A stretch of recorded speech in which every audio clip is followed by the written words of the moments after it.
All right.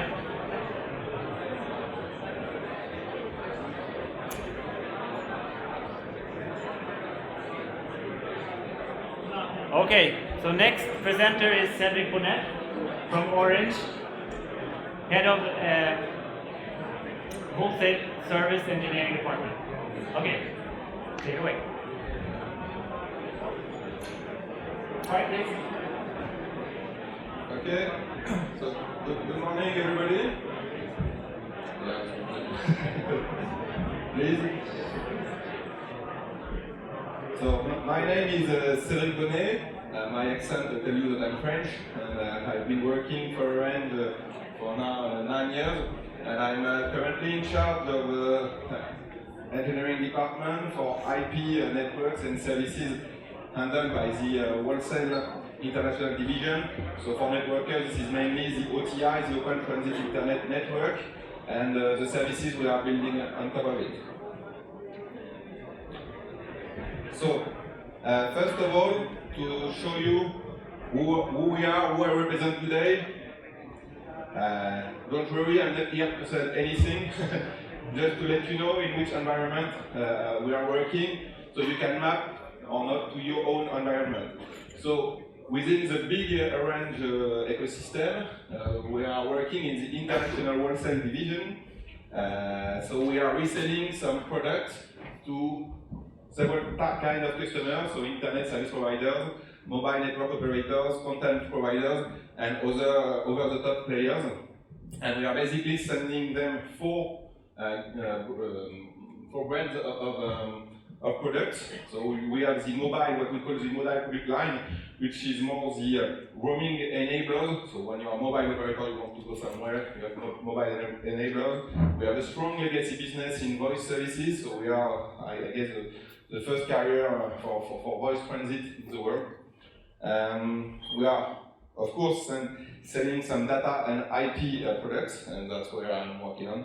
And more recently, some security products that I'm a bit working on as well. But mainly, you can see that it's very telco core business. I would say still legacy services, and that's very important for what I will present after, because within a big group such as Orange, it's not always easy to do, let's say, agile things. So, first of all, I will just show you the marketing video for the product we just launched. The goal is not to sell, as I mentioned. This is just my input for what I will present as a recommended experience after.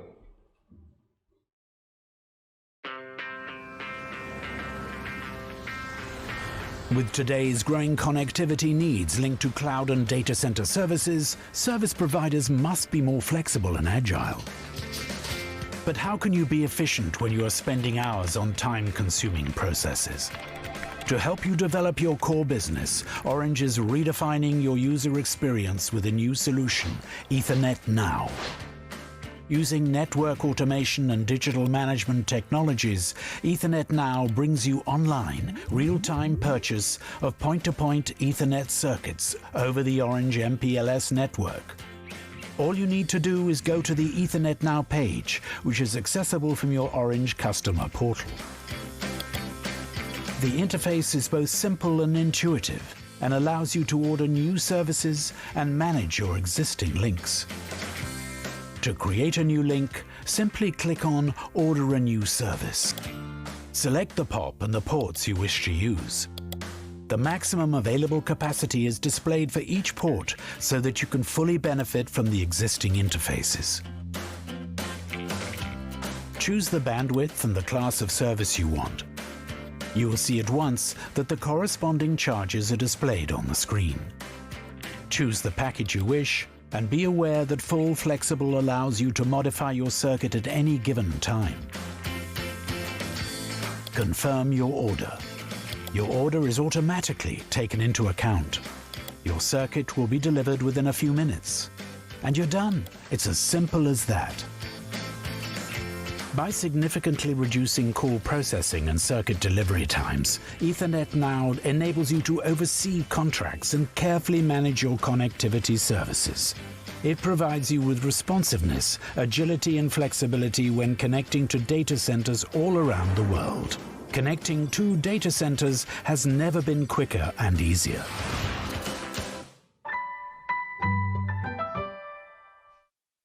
Okay, so why did I mention this video? So of course we are proud of it. As the previous speaker mentioned, we were very happy when we saw it worked.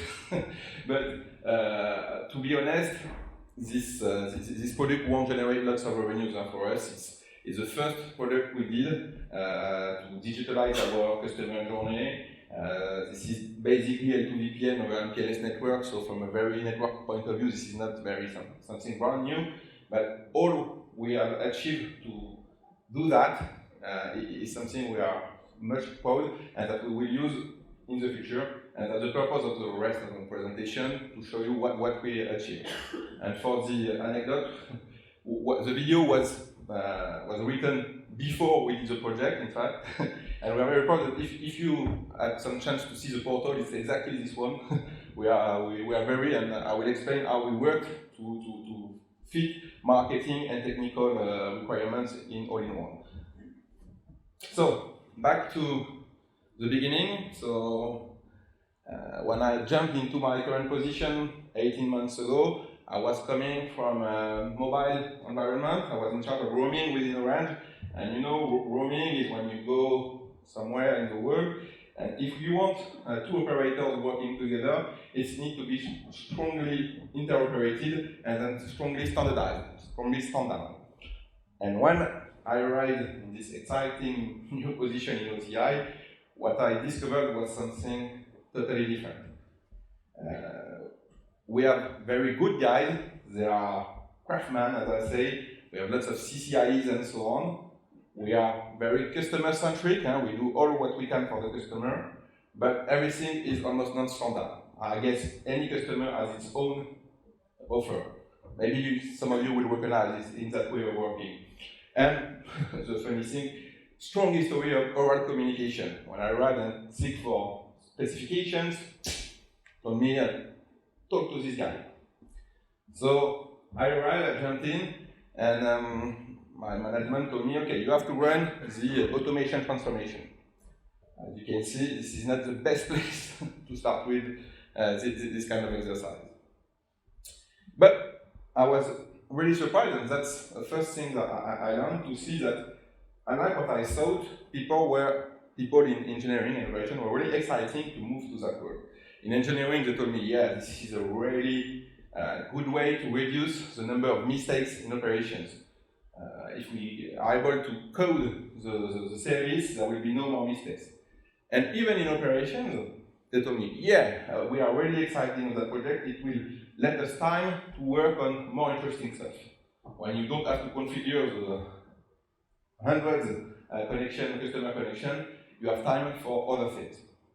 And in fact, so from management point of view, we always think that people won't want to go there because it will take their job and so on. And of course, when we listen to management, the main interest of automation is reducing OPEX, reducing cost, automate, and so on. But the funny thing is that since we started that project, I have so many people. We never have so much work to do, and this will go for the coming years. So I think one presenter mentioned that before. It's just moving the work from one place to the other and taking the benefit of adding more quality and more interesting work. So I arrived there, and we start to work on that. So first, it took time to start things, select our different vendor. I will talk about NSO just after. And then we went through. And we went through the first revolution, which was the introduction of Cisco NSO. As I mentioned, with this strong legacy we had, it was not easy to install NSO. And this was this environment. We took, as I mentioned, the L2VPN as the first use case, because it's end-to-end use case, and it's good it's really service approach.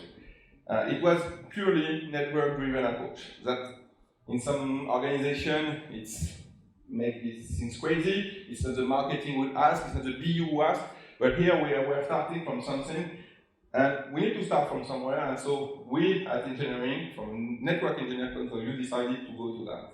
Take no push decision, And additional difficulty, OTI is working on a multi-vendor environment. We almost have all chassis of the market, so Juniper, Cisco, Huawei, we used to have Nokia, so we have lots of good playground to test products. And so we implemented that, and that went to different lesson learns. The first one, and I remember Frederick mentioned that about iOS XR being netconf ready, is that at least in the market today, router vendors are not ready at all for netconf, and we use NetCLI for almost all of them. We have implemented the service on Huawei, Juniper, Cisco. We use NetCLI for all of them. So there is some improvement on that area as well. Second thing, which was interesting as well, because as I mentioned, I came from the roaming and I was part of the standard GSMA for my case. And there is a lack of service description in IETF. We have to build for all our use cases our own service model, our own YARN model. It could benefit, and I think if you want network vendors to move to netconf based, I think the industry could benefit of having more standard on YARN model and on service description. I think L2 VPN is the same for almost everybody service. When SD-WAN was mentioned before, SD-WAN is also kind of the same principle for everybody. So I think we could benefit of the standardization of YARN model. Third very important lesson learned, at least for my team and for the transformation of my team, was that people discover, I was convinced about that, that people widely discover that we can't do automation on only tailor-made offers. Tailor-made is doing once. It will take more time to automate the one-time offer. So there was a need to very standardization and exhaustive validation. In the past, even when there was a slide document of the service description, we mentioned, okay, ops will check operationally, when they will implement the service, they will correct what is not properly designed, I will say, if I was saying. Here, when the service is deployed by code, you need to be sure that it will work, and this requires exhaustive validation. So this allows us to revalidate the full, what we call the LTE, the long distance internet product, to standardize it and to revalidate all the products. And finally, so something which looks to be debating, because we had this debate yesterday at dinner. My point of view when we thought that, and I think Frederick mentioned that this morning, is that it's better, at least for us, to upskill network engineers doing code instead of taking developers doing NSO. I mentioned only for NSO. NSO is really linked to the network, to the configuration of routers, and so that's how we did. We upskilled our network engineers to be able to run NSO or other orchestration tools. And what I've been mentioning, I'm pretty sure of that it's 5, maybe 10 years. If a network engineer does not know how to code, do not have these developer things, it will be out of the market. So I really trust in that. For NSO, and NSO only, I don't talk about the rest, I will talk after. For NSO only, it's network engineers that needs to appropriate this transformation and upskill to development skills. And here, this was the very first transformation, is the transformation of network engineers. You know, network engineers, they were doing things, and so on. Since that, we now have the ability to very standardize everything, validate everything, and automate everything. So this is the first transformation that's allowed NSO for us.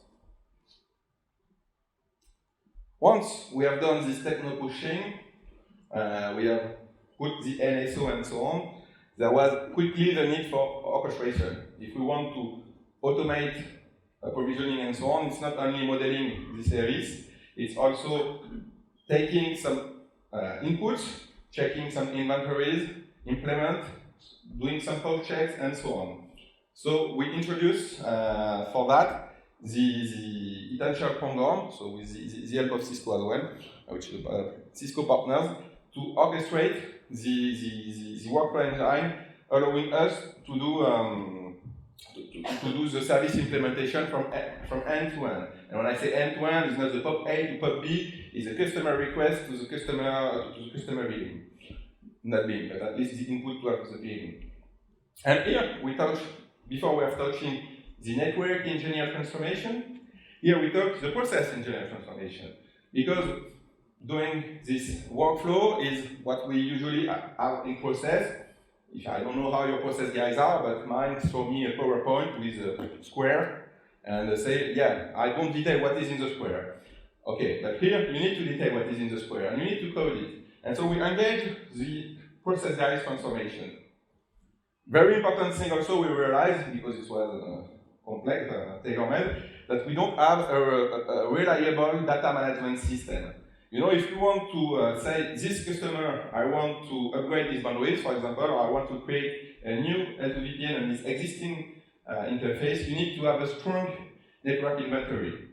And in fact, here, we didn't have either. We had one, but it was not used, it was not up to date, and so on. So we had to do a strong reconciliation stuff to have our inventory ready for this kind of purpose. And when we dig, we have transformed everything. We have removed 3 of legacy tools. We have installed 1 new. Each time now that we are thinking about the new project, we think about how it will be modelized in the inventory system. So it's really changed the mind how we approach to the new services. And as well as I mentioned, all exceptions need to be anticipated and coded. Usually it's, okay, if there is a problem, you know, in processing, okay, manual action. Okay, who do you call, who, and so on. So, second transformation linked to orchestrations is really this process approach and operational process approach that has been changed with the introduction of Congo. Then we have our OSS. We are able to take a customer and put and activate the service, modify, terminate, and so on. Next question is, what about the BSS? And here was the most frustrating part. In fact, we quickly discovered that we had nothing, I would say, to be clear. We used to have some web portal for reporting.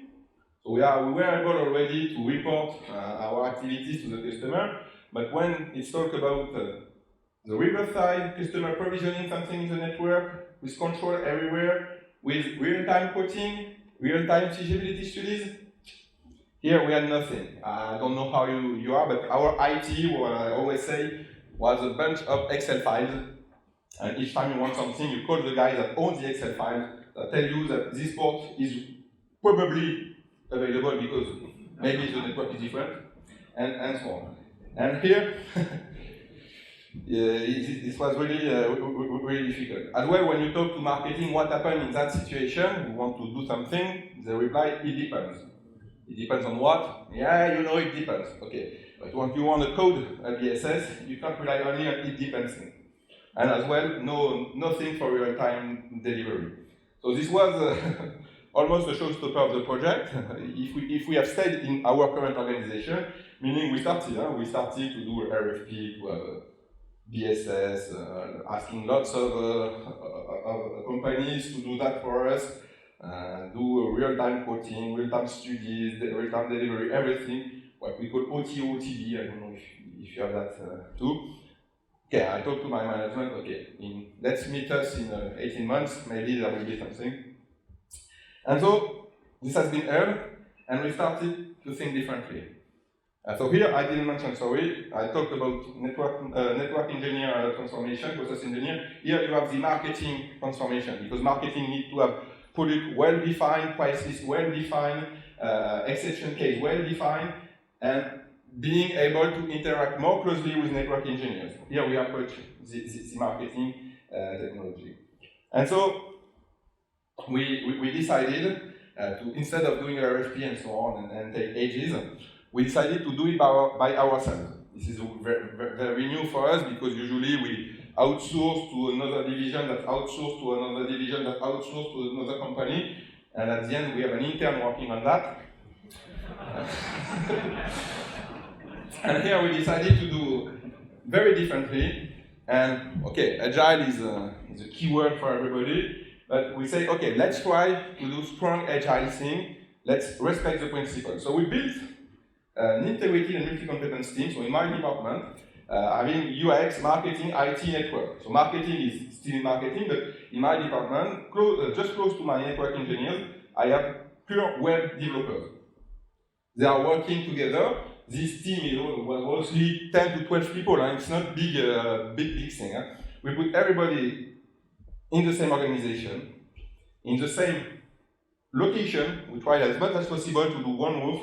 We wanted to have all the possibility to succeed in. So we put everybody in the same location, in our building in downtown Paris. So, to attract the more talent, because if we want to go in the Pampa, we will have nobody. So we put everything everything together to succeed in that job. Third thing, which is really important, is risk internalization. Usually, we separate the IT and the network, and network say, okay, the IT is not ready. IT say, oh, network didn't give me the right inputs, and we put the risk outside. Here, we took all the risk. We say we have everybody. If it fails, that's on ours. That's on our shoulders. It won't be someone else. As I mentioned, agile thing. So we implement the Scrum project management, and I would say that agile Scrum is not agile. This is really processing. We do sprint daily, everything, all the Scrum methodology, and we stuck to it.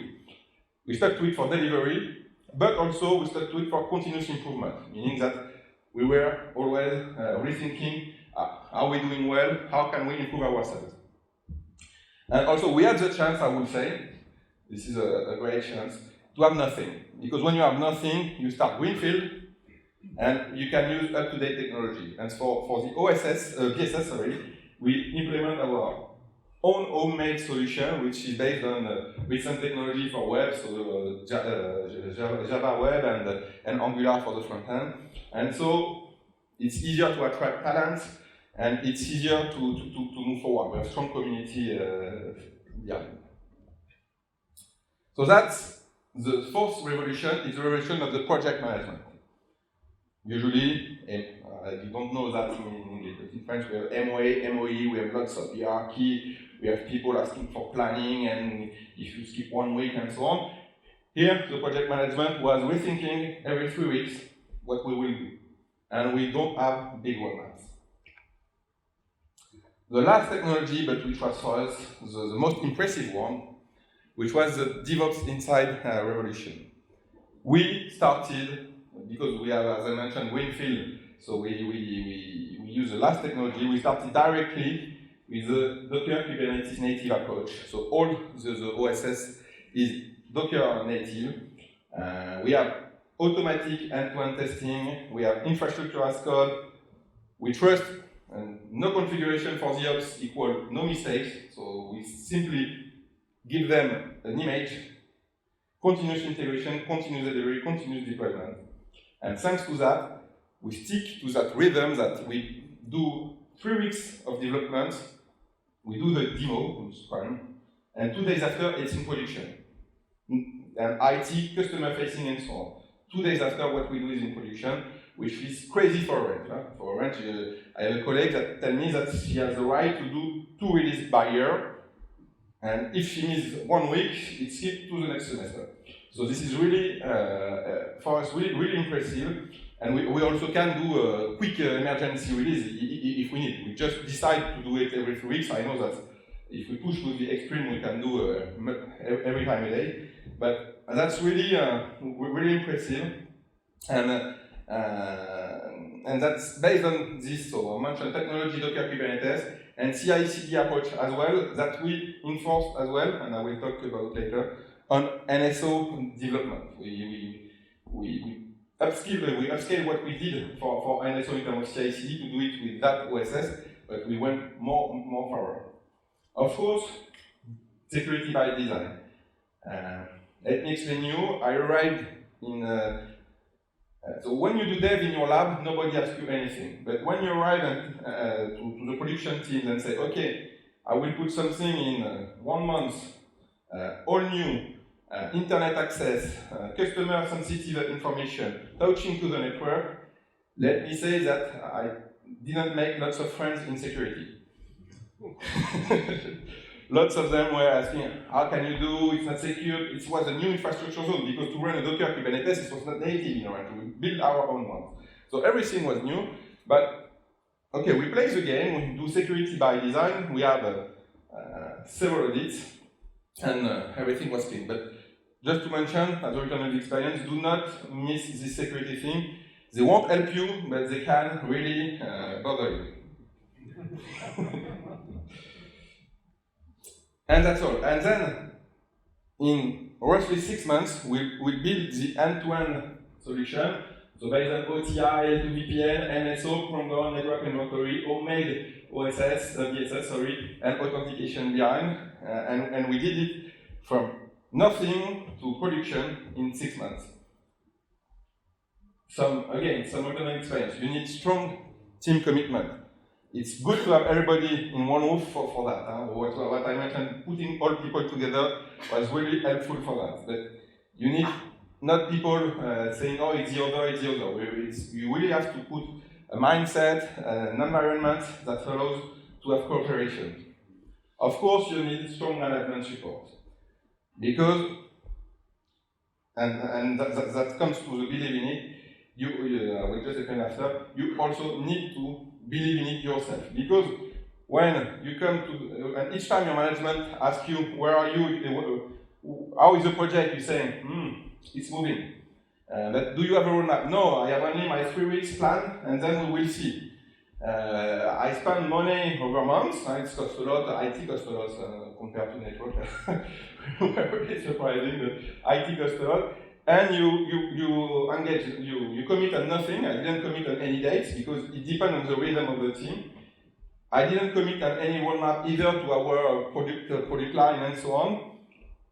And at some time, someone said that someone tell me it's a mess. No, it's not a mess. It's a new approach. And we were right because in less than 6 months we did it. This is not something. If you launch a startup, this is easy. There is nothing really complex behind. But doing it within our big company, with our big legacy, that's what we are proud of. So now, what next? Well, we have done that. Of course, the pride, extend to the other of services of the IP wholesale portfolio. Doing that in 6 months, let's tell you that every day marketing comes to me with a new idea to do it. We have more projects that we can handle. But based on that experience, we did it. We did really reliability with nothing has to be from. It was we can reuse everything we did before to extend. So that's our next objective, to extend to the IP portfolio. I mentioned I'm in charge of the IP product line globally for engineering. It gave ideas to the other product line. As it was successful, we will try to do it in the other department. But that's where the issue is, to scale up. There is a very short team. It worked. Now doing at scale, multiplying the initiatives and so on, that will be our next challenges. I'm trying to double the stuff currently, but I'm honest, I say I won't go more. If not, it will start to be an IT division with lots of things and lots of process and so on. So we have this challenge to scale up. We have also this challenge. So I mentioned everything is automatic, it works and so on, but to be honest, it's what is the customer-oriented things that are automated. When the command is delivered, whatever the hour of the night and so on, the day after we still have some back office activities to upgrade some legacy systems. So we engage the transformation of that as well. All technical stuff are automated. but business processes, after sales processes, are still to be automated, and we are working on that as well. One other thing which is really complex, and I was happy that you mentioned that there was some brownfield features in NSO, is how to retrofit the legacy. We start with new product, so we still retrofit some interfaces to let the customer benefit about the already existing interfaces, but we don't retrofit the existing L2VPN, the LTE. This is for this year project, but this is not so easy, and this is a challenge to deploy in brownfield and get that. And finally, from a very technical point of view, goal of the agile, is the closed loop thing. You learn and you reapply.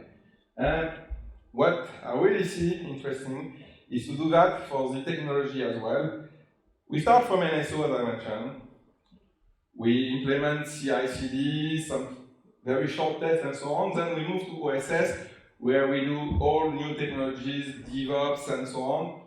My next step will be to retroact these DevOps principles in NSO as well. NSO and program. If we can, currently in NSO we have agile development, but then it goes to operational teams that load the templates and so on, which is not really effective. And so if we could have the same Docker approach for all the components, it will really help. And so I'm glad that I think tomorrow morning there is a lab on Kubernetes and NSO. And I hope it will help me to move further to that. So that's more or less the next steps we have for that project. Also, something which is difficult and we have to work on it, but it's more several activities, is to enforce the way we work in our activities. To not be a part of the normal process, to integrate that way of working in the company process. And it starts everywhere, and for example, I mentioned when I'm asked to do a presentation of my department, that's why I mentioned we define, we validate, we design, we automate, and we allow customer operations, and that's what drives our team. Each time we have a new service, now we have to fulfill all those steps. And I truly hope that it will help to progressively have this way of working everywhere in the company. Finally, my own lesson learned on SDN projects, as I would say I used to be project manager as well, and PMI guy, whatever. And when you want to approach an SDN project, if you did not have start or if you are starting and so on, you have to realize two things, I would say. First one, if you are like us, you start the project from network, you say, okay, that's interesting in terms of network and so on, but the complexity is not here. The SDN project is few networks, big IT, and a lot of transformation. And all the issue you will have is talking to people, asking them to change the way they are working for the benefit of the customer and so on. The second thing, which is really important for me as well, is the change of this, as I mentioned, as PMI guy, I used to learn QCD, quality, cost delay, trade-off between that. I don't trust it in anymore. You can't, quality can't be a trade-off. If you don't anticipate a quality issue, it will crash down. Either it will be a wrong customer journey, or it will be a crash in your network implementation. That's why now I'm driving all the project with this still cost and delay, but with scope. If I have fixed cost, fixed delay, I will do less. I won't trade off on the quality.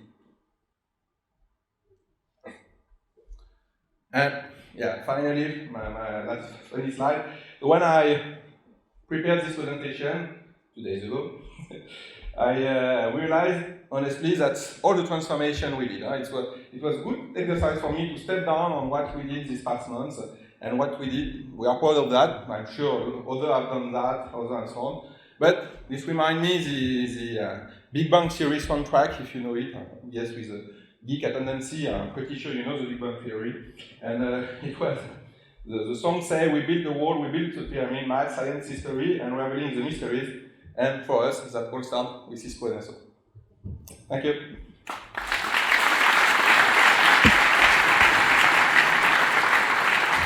Thank you, Cedric. We have a few minutes for questions, if we have any questions. Okay, wait, one down there. I'll bring mic to you.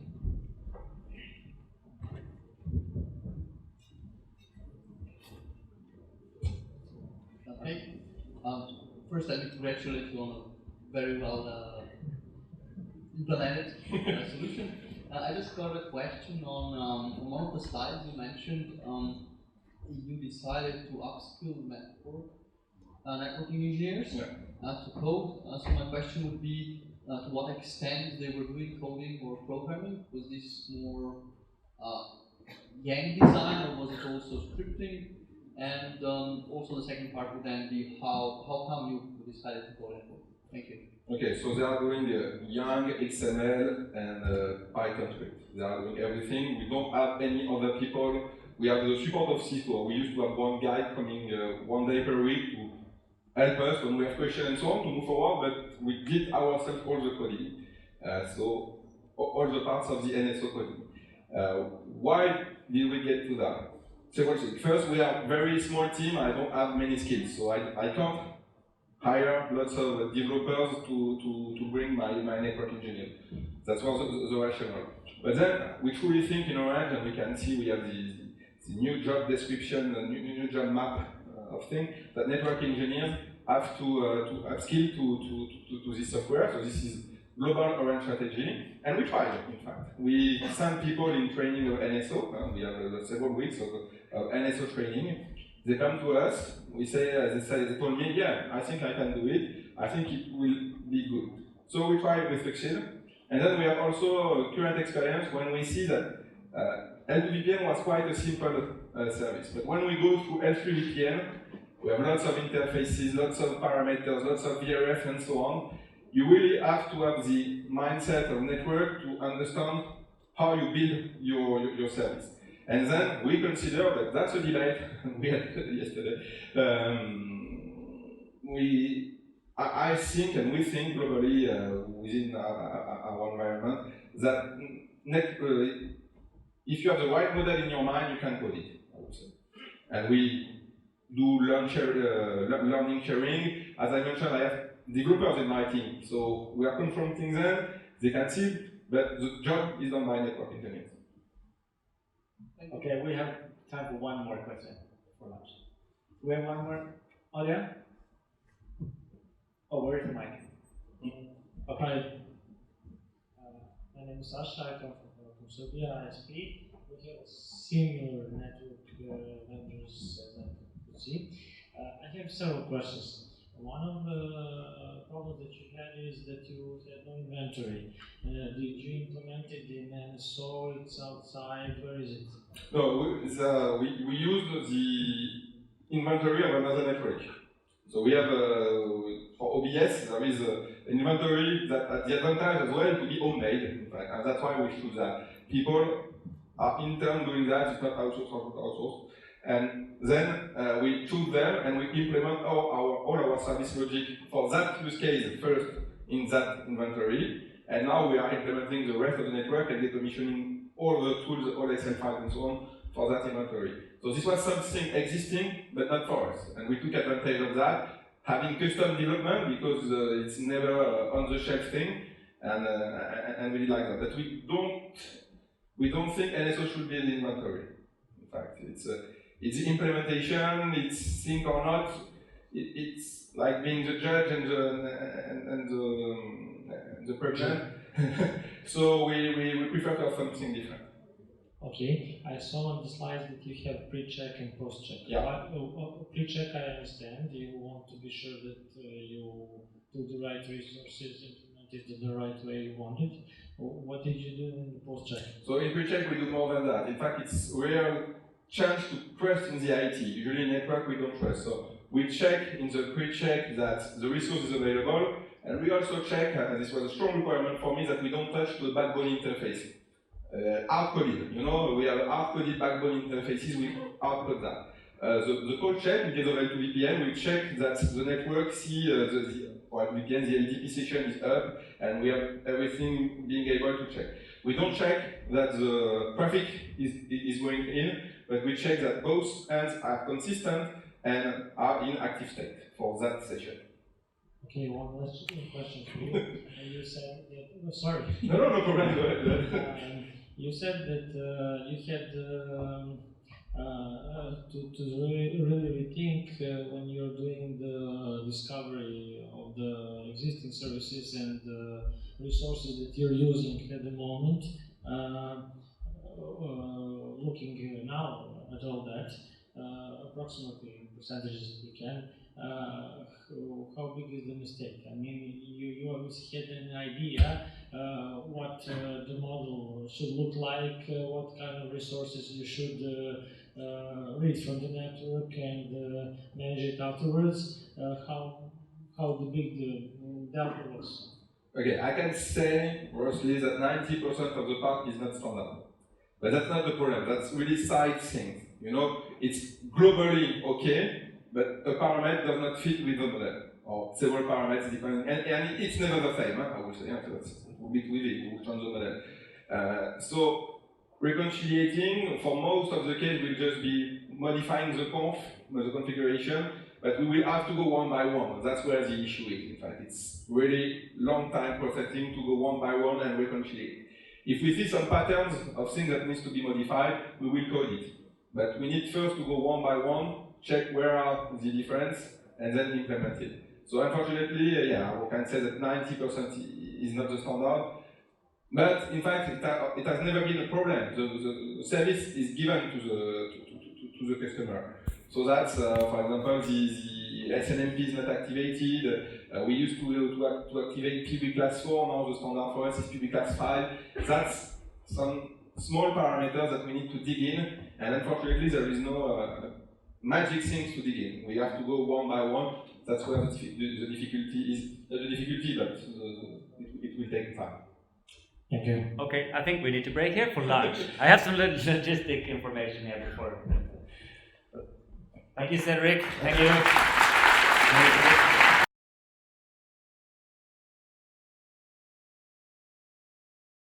Cisco, the bridge to possible.